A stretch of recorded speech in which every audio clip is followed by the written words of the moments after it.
দিনহাটা মহকুমা হাসপাতালের বহির্বিভাগের সামনে জমা হয়ে রয়েছে রাশি রাশি আবর্জনা স্তূপ। জমাকৃত আবর্জনার দুর্গন্ধ অতিষ্ঠ হয়ে পড়েছেন দূর দূরান্ত থেকে ডাক্তারদের দেখাতে আসা রোগীরা ও তাদের আত্মীয় স্বজনেরা। হাসপাতালে রোগী দেখাতে এসে এমন আবর্জনা স্তূপের সম্মুখীন হয়ে ক্ষোভ বাড়ছে রোগী এবং তাদের পরিজনদের মধ্যে।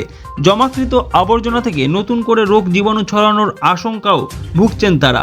এই বিষয়ে বুধবার দুপুরে দিনহাটা মহকুমা হাসপাতালের সুপার রণজিৎ মণ্ডল জানান, হাসপাতাল থেকে যে সমস্ত ডোমেস্টিক আবর্জনা বের হয় সেগুলি পৌরসভা সংগ্রহ করে তাদের যথাস্থানে ডাম্পিং করার কথা, কিন্তু পৌরসভা সঠিক সময় সেগুলি নিয়ে না যাওয়ায় এখানে আবর্জনাগুলি স্তূপ আকারে পড়ে রয়েছে। যদিও এ বিষয়ে দিনহাটা পৌরসভার চেয়ারম্যান গৌরীশঙ্কর মাহেশ্বরী জানান, পৌরসভার ডাম্পিং গ্রাউন্ডের সমস্যার কারণে তারা সেই আবর্জনাগুলি প্রতিদিন সেখান থেকে এই মুহূর্তে সংগ্রহ করতে পারছে না। তার পরিবর্তে তারা সপ্তাহে বা 10 দিনে একদিন করে সেখান থেকে আবর্জনাগুলি সংগ্রহ করছে, আর তার ফলেই জমা হচ্ছে এই আবর্জনা। আমি ডাক্তার দেখাতে আসছি। এখানে যে দাঁড়িয়ে আছেন আপনার পেছনেই নোংরা দেখা যাচ্ছে, হাসপাতাল গ্রাউন্ডের মধ্যে এই নোংরা, এটা কি ঠিক? না, এটা ঠিক নয়। গন্ধ পাচ্ছেন? একটু তো আসছে। অসুবিধা হচ্ছে কি, মানে আপনাদের এখানে থাকার ক্ষেত্রে অনেকক্ষণ ধরে তো আপনারা দাঁড়িয়ে আছেন, অসুবিধা হচ্ছে? গন্ধটা তো মানুষের শরীরের পক্ষে অসুবিধাজনক। হাসপাতাল গ্রাউন্ডেই এই ধরনের নোংরা, আপনি তো একজন রোগী, অসুস্থ রোগী দেখাতে এসেছেন, সেই জায়গায় দাঁড়িয়ে আপনার কি অভিমত? আপনি তো দিনহাটারই বাসিন্দা। হ্যাঁ, আপনার পরিষ্কার পরিচ্ছন্নতা হলে ভালো হয় সবার পক্ষেই। পরিষ্কার পরিচ্ছন্নতাই জীবনের সব কিছু।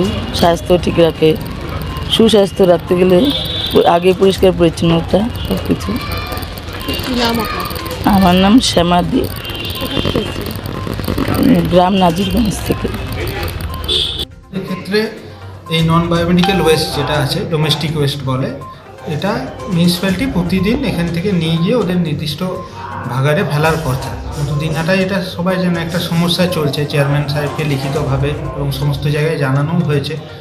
ওরা বলেছে খুব তাড়াতাড়ির মধ্যে এই যেগুলো ময়লা জমে আছে তা পরিষ্কার করে দেবে।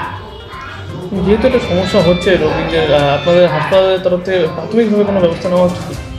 এই ক্ষেত্রে এই জিনিসটা সবসময় মিউনিসিপ্যালিটির দায়িত্ব এবং ওনাদের জানানো হয়েছে।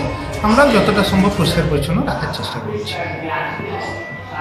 কেন জঞ্জাল জমে রয়েছে দীর্ঘদিন ধরে? এক নম্বর আপনি যে বললেন যে গন্ধ, আমি এইমাত্র ওখান থেকে ঘুরে আসলাম, কোনো গন্ধ টন্ধ কিচ্ছু নেই। ওগুলো হসপিটালে যে বর্জ্য পদার্থটা আছে ওটা প্যাকেটিং করা আছে, এবং যে বর্জ্য পদার্থটা যেখানে পড়ে আছে আমি নিজে দিকে আসলাম, নিজে সহজ বলে সুপার সাহেব আমাকে বলছিলেন। তো আমাদের সমস্যা হয়েছে, আমাদের যে ডাম্পিং গ্রাউন্ডটা আছে, এই বর্জ্যগুলো ফেলাই, সেই জায়গায় একটু সমস্যা আছে স্থানীয় লোকজন নিয়ে। সেই সমস্যার জন্য সমাধান করতে পারতেছি না আমরা, কিন্তু খুব তাড়াতাড়ি আমরা চৌরাহাট বাজার এবং হসপিটালের যে বর্জ্যটা হয় যেটা আমরা আরএমসি মার্কেট, যেটা কৃষিমেলা মান্ডি আছে, ওখানে ফেলে অনেক কিছু সমস্যার জন্য ফেলতে পারছি না। খুব তাড়াতাড়ি সমস্যা মিটে যাবে এবং খুব তাড়াতাড়ি হসপিটাল চত্বর পরিষ্কার হয়ে যাবে। তাও আগে যেটা আমরা কন্টিনিউ করতাম সেটা হচ্ছে না, সেটা 8 দিন 10 দিনে আমরা পরিষ্কারটা করছি। এই সপ্তাহে হসপিটাল চত্বর যেটা আছে এবং চৌরাহাট বাজার চত্বর যেটা আছে একদম পরিষ্কার পরিচ্ছন্ন হয়ে যাবে। এই ব্যাপারে আমরা খুব সচেষ্ট আছি।